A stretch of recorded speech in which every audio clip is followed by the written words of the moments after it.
ನಿಮ್ಮ ಅಭಿಮಾನಿಗಳಿಗೆ ಯಾವ ರೀತಿ ಆಶ್ವಾಸನೆ ಕೊಡ್ತೀರಾ? ಈಗ ಆಗಿರುವಂತಹದ್ದು ಮರೆತು ಸಿಹಿ ಘಟನೆಗಳು ನಿಮ್ಮ ಜೀವನದಲ್ಲಿ ಮರುಕಳಿಸಲಿ. ಆದರೆ ಏನು ಹೇಳ್ತೀರಾ ಅವ್ರಿಗೆ ಇನ್ನು ಮುಂದೆ ಆಗಬಾರ್ದು ಅನ್ನುವಂಥದ್ದನ್ನು? ಸಿ ಈ ರೀಲಿಗೆ ರಿಲೇಟೆಡ್ ಆಗಿ ಹೇಳೋದೇನೆಂದರೆ, ಒಂದು ಈ ರೀತಿ ವೆಪನ್ಸ್ನೆಲ್ಲ ಯೂಸ್ ಮಾಡಿ ರೀಲ್ಸ್ ಮಾಡಬೇಡಿ. ಆ್ಯಂಡ್ ರೀಲ್ಸ್ ಮಾಡುವಾಗಲೂ ಕೂಡ ಸಾಕಷ್ಟು ಕಾಂಟೆಂಟ್ಸ್ ಇದೆ ಬೇರೆ ಥರ ಮಾಡೋದಕ್ಕೆ. ಒಂದು ಸಮಾಜಕ್ಕೆ ಇನ್ಫಾರ್ಮೇಷನ್ ಕೊಡೋದಾಗಲಿ, ಇಂಟ್ರೆಸ್ಟ್ ಇಲ್ಲ ಅಂದರೆ ಕೊಡಬೇಡಿ. ಸ್ಟೈಲಿಶಾಗಿ ಮಾಡೋವಂಥದ್ದು ಸಾವಿರ ಇದೆ. ಬಟ್ ವೆಪನ್ಸ್ ಇಟ್ಕೊಂಡು ಮಾಡಿದಾಗ ಇಟ್ ಈಸ್ ಸಮ್ವೇರ್ ಏನೋ ಒಂದು ರಾಂಗ್ ಇನ್ಫಾರ್ಮೇಷನ್ ಹೋಗುತ್ತೆ. ಸೊ ಅದನ್ನು ಮಾತ್ರ ದಯವಿಟ್ಟು ಮಾಡಬೇಡಿ. ನಾನು ಮಾಡಿರೋ ತಪ್ಪಿಂದ ಅರಿವಾಗಿರೋದ್ರಿಂದ ನಾನು ಹೇಳ್ತಾ ಇದ್ದೀನಿ, ಮಾಡಬೇಡಿ. ಮಾಡಿದ್ರು ಪೊಲೀಸ್ ಇಲಾಖೆ, ಮೀಡಿಯಾ ನಿಮ್ಮನ್ನು ಬಿಡೋದಿಲ್ಲ. ಸೊ ದಯವಿಟ್ಟು ಮಾಡೋದಕ್ಕೆ ಹೋಗಬೇಡಿ. ಎರಡನೇದು, it was just a reel. ಒಂದು ರೀಲ್ಗಾಗಿ ಆ ಪರ್ಫಾರ್ಮೆನ್ಸ್ ಅಷ್ಟೇ ಮಾಡಿದ್ದು. ನಾನು ಕ್ರಿಮಿನಲ್ ಅಲ್ಲ, ಯಾವ ಮರ್ಡರು ಮಾಡಿಲ್ಲ, ಇನ್ನೊಂದು ಚೈನ್ ಸ್ನ್ಯಾಚಿಂಗು, ಮತ್ತೊಂದು ಇನ್ನೊಂದು ರೇಪು, ಇದ್ಯಾವುದೂ ಮಾಡಿಲ್ಲ. ಮಾಡಿರೋರು ಸಾಕಷ್ಟು ಜನ ಇದ್ದಾರೆ. ಅದ್ರ ಬಗ್ಗೆನೂ ಸ್ವಲ್ಪ ಗಮನ ಕೊಡಿ, ಅದ್ರ ಬಗ್ಗೆನೂ ಸ್ವಲ್ಪ ನ್ಯೂಸ್ ಮಾಡಿ. ಎರಡನೇದು, ಸಾಕಷ್ಟು ಒಳ್ಳೊಳ್ಳೆ ಪ್ರಾಜೆಕ್ಟ್ಸು ನಿಮಗೋಸ್ಕರ ನಿಮ್ಮ ಮುಂದೆ ನನ್ನ ಆ್ಯಕ್ಟಿಂಗ್ನ ಇಡ್ತಾಯಿದ್ದೀನಿ. ಅದಕ್ಕೆ ಸಪೋರ್ಟ್ ಮಾಡಿ. ನನ್ನೆಲ್ಲ ಪ್ರಾಜೆಕ್ಟ್ಸು ತುಂಬ ಒಳ್ಳೆ ಪ್ರಾಜೆಕ್ಟ್ಸು, ತುಂಬ ಒಳ್ಳೆ ಸ್ಟಾರ್ಸ್ ಜೊತೆ ಮಾಡ್ತಾಯಿದ್ದೀನಿ.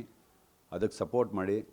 ಎಂಟರ್ಟೈನ್ಮೆಂಟ್ಗೆ ನಿಮ್ಗೆಲ್ಲೂ ಕಡಿಮೆ ಮಾಡೋದಿಲ್ಲ. ಕೊನೆ ಉಸಿರಿರೋವರೆಗೂ ನಿಮ್ಮನ್ನು ಎಂಟರ್ಟೈನ್ ಮಾಡ್ತಾನೆ ಇರ್ತೀನಿ. ನಿಮ್ಮ ಆಶೀರ್ವಾದ ನನ್ನ ಮೇಲೆ ಹೀಗೆ ಇರಲಿ. Thank you.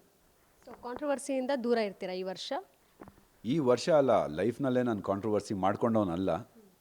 ಆ್ಯಂಡ್ ಕಾಂಟ್ರವರ್ಸಿ ಅಂದ್ರೂ there are two kinds of controversies. ಅಂದರೆ ಒಳ್ಳೆ ರೀತಿಯಾಗಿ ಒಂದು ಕಾಂಟ್ರವರ್ಸಿ ಆಗುತ್ತೆ. ಯಾವುದ್ರ ಬಗ್ಗೆನೋ ಹೋರಾಡಿಕೊಂಡು ಅದನ್ನು ಜನರಿಗೆ ತಿಳಿಸೋವಂಥದ್ದು ಒಂದು ಕಾಂಟ್ರವರ್ಸಿ. ನಮ್ಮ ಚೈತ್ರ ಅವ್ರು ಮಾಡ್ತಾ ಇರೋದು. ಚೈತ್ರ ಕುಂದಾಪುರ ಅವರು ಮಾಡುವಂಥದ್ದು ಕಾಂಟ್ರವರ್ಸಿ ಆಗತ್ತೆ, ನೆಗೆಟಿವ್ ಅಲ್ಲ. She is always right. ಅಂದರೆ ಸತ್ಯದ ಪರ ಹೋರಾಡ್ತಾರೆ ಅವರು. ಅದು ಒಂದು ಕಾಂಟ್ರವರ್ಸಿ. ಆದರೆ ಈ ಥರ ಒಂದು ಚಿಲ್ಲರೆ ಕಾಂಟ್ರವರ್ಸಿಗಳಾಗ್ತಾ ಇರತ್ತೆ. ಏನೋ ಒಂದು ಮಾಡಿದ್ರು, ಇನ್ನೊಂದು ಮಾಡಿದ್ರು, ಮತ್ತೊಂದು ಮಾಡಿದ್ರು, ಪಬ್ಲಿಕ್ನಲ್ಲಿ ನ್ಯೂಸೆನ್ಸ್ ಕ್ರಿಯೇಟ್ ಮಾಡಿದ್ರು ಅನ್ನೋದು ಕಾಂಟ್ರವರ್ಸೀಸ್ ಆಗ್ತಾ ಇರುತ್ತೆ. ನಾನು ಯಾವ ಕಾಂಟ್ರವರ್ಸಿಗೂ ಇವತ್ತರೆಗೂ ಬಂದಿರಲಿಲ್ಲ. ಆ್ಯಂಡ್ ಇದನ್ನು ಒಂದು ಹೆಮ್ಮೆಯಿಂದ ಹೇಳ್ಕೊಳೋ ಅಂಥ ಕೆಲಸ ಅಂತೂ ನಾನು ಮಾಡಿಲ್ಲ. So I don't want to get into controversies at all. ನಾನೊಬ್ಬ ಸಿಂಪಲ್ ಸಾಧಾರಣ ಮನುಷ್ಯ, ಯಾವ ಸೆಲೆಬ್ರಿಟಿನೂ ಅಲ್ಲ. ನನ್ನ ಲೈಫು, ನನ್ನ ವೈಫು, ನನ್ನ ಫ್ಯಾಮಿಲಿ ನನಗೆ ಇಂಪಾರ್ಟೆಂಟು. ನನ್ನ ಕೆಲಸ ಅಂದರೆ ಎಂಟರ್ಟೈನ್ ಮಾಡೋದು ನನ್ನ ಕೆಲಸ, ಆ್ಯಕ್ಟಿಂಗ್ ಮಾಡೋದು ನನ್ನ ಕೆಲಸ. ಅದನ್ನು 100 ಅಲ್ಲ 200% ಕೊಡ್ತಾಯಿದ್ದೀನಿ. ಆ್ಯಂಡ್ ಮುಂದಕ್ಕೂ ಕೊಡ್ತೀನಿ. Professionally I am very very strict about my profession. ಅದರಲ್ಲಿ ಯಾವುದೂ ಕಡಿಮೆ ಮಾಡೋದಿಲ್ಲ. ಆ್ಯಂಡ್ ಎವ್ರಿಥಿಂಗ್ ಇನ್ನು ಬರೋ ದಿನಗಳಲ್ಲಿ ಗೊತ್ತಾಗತ್ತೆ. ಸಾಕಷ್ಟು ಜನಕ್ಕೆ ನಾನು ಸಿನಿಮಾಗಳು ಮಾಡ್ತಿಲ್ಲ ಅಂದ್ಕೊಂಡಿದ್ರು. ಏನು ಮಾಡ್ತಿದ್ದೀರಾ ಅಂತ ಕೇಳ್ತಿದ್ರು. ಈ ನಡುವೆ ನಡೆದಿರೋ ಒಂದಷ್ಟು ಕತೆಗಳಿಂದ ಜನರಿಗೆ ಗೊತ್ತಾಗಿದೆ ಸಿನಿಮಾಗಳು ಮಾಡ್ತಿದ್ದೀನಿ ಅಂತ. ಒಳ್ಳೊಳ್ಳೆ ಸಿನಿಮಾಗಳು ಮಾಡ್ತಾಯಿದ್ದೀನಿ. ಆ್ಯಂಡ್ ಅದನ್ನು ಪ್ಲೇ ಮಾಡ್ತಿರೋದೇ ನಾನು ನೆಗೆಟಿವ್ ಕ್ಯಾರೆಕ್ಟರು, ವಿಲನ್ನಾಗೇ ಪ್ಲೇ ಮಾಡ್ತಿರೋದು. ಸೊ ಬೇರೆ ವಿಲನ್ ಪಾತ್ರಗಳಲ್ಲಿ ನನ್ನನ್ನು ನೋಡ್ತೀರಾ, ನೋಡಿ ಹೀಗೆ ಸಪೋರ್ಟ್ ಮಾಡಿ ಅಂತ ಕೇಳ್ತೀನಿ. ಈ ಘಟನೆಯಿಂದ ನಿಮ್ಮ ರಜತ್ ಫ್ರೆಂಡ್ಶಿಪ್ ಮಧ್ಯೆ ಬಿರುಕು ಏನು ಮೂಡಲ್ವಾ? ಚೆನ್ನಾಗಿರ್ತೀರಾ? ಹೇಗಿದ್ರಿ ಇಷ್ಟು ದಿನ ಹಾಗೆ? Friendship is different. ಫ್ರೆಂಡ್ಶಿಪ್ ಅನ್ನೋದು ಒಂದು commitment madam. And we are family friends. Akshata ನನ್ನ ಹೆಂಡ್ತಿ, ಅಕ್ಷಿತಾ ರಜತ್ ಹೆಂಡ್ತಿ, ಇಬ್ಬರೂ ತುಂಬ ಕ್ಲೋಸ್. ಸೇಮ್ ವೇ ನಾನು ರಜತ್ತು family wise we are very close.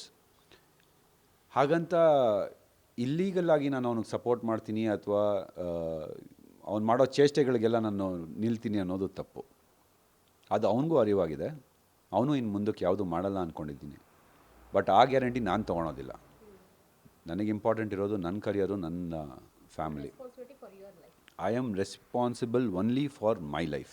ಬೇರೆಯವ್ರ ಲೈಫ್ ಬಗ್ಗೆ ನಾನು ರೆಸ್ಪಾನ್ಸಿಬಿಲಿಟಿ ತೊಗೊಳೋದಿಲ್ಲ. Friendship will be there, it will always be there. Thank you so much.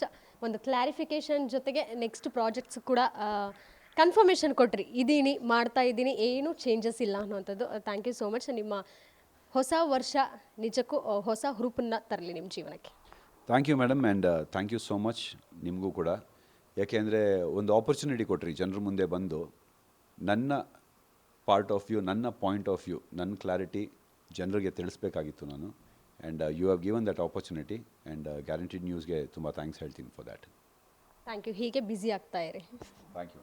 S, ಇದಿಷ್ಟು ವಿನಯ್ ಅವರ ಮಾತಾಗಿತ್ತು. ಅಂದರೆ ಇಷ್ಟು ದಿನ ವಿನಯ್ ಅವ್ರನ್ನ ಯಾವ ರೀತಿ ನೋಡಿದ್ರಿ, ಆ ಕಾಂಟ್ರವರ್ಸಿಗಳಿಗೆ ಸಿಗಾಕಿಕೊಳ್ಳದೆ ಇನ್ನು ಮುಂದೆ ಬೇರೆ ರೀತಿಯ ಬೇರೆ ವರ್ಷನ್ನಲ್ಲಿ ವಿನಯ್ ಅವ್ರನ್ನ ನೀವು ನೋಡ್ತೀರಾ. ಒಂದಷ್ಟು ಸೂಪರ್ ಸ್ಟಾರ್ ಒಟ್ಟಿಗೆ ಅವರು ಸ್ಕ್ರೀನ್ ಶೇರ್ ಮಾಡ್ತಿದ್ದಾರೆ. ಮುಂದೊಂದು ದಿನ ಅವರು ಕೂಡ ಸೂಪರ್ ಸ್ಟಾರ್ ಆಗ್ತಾರೆ ಅನ್ನುವಂಥ ಭರವಸೆನ ಅವರ ಫ್ಯಾನ್ಸ್ಗೆ ನೀಡಿರುವಂಥದ್ದು. ಕ್ಯಾಮ್ರಾ ಪರ್ಸನ್ ಲಕ್ಷ್ಮೀಕಾಂತ್ ಜೊತೆಗೆ ಕೀರ್ತಿ ಪಾಟೀಲ್, ಗ್ಯಾಂಚ್ ನ್ಯೂಸ್, ಬೆಂಗಳೂರು.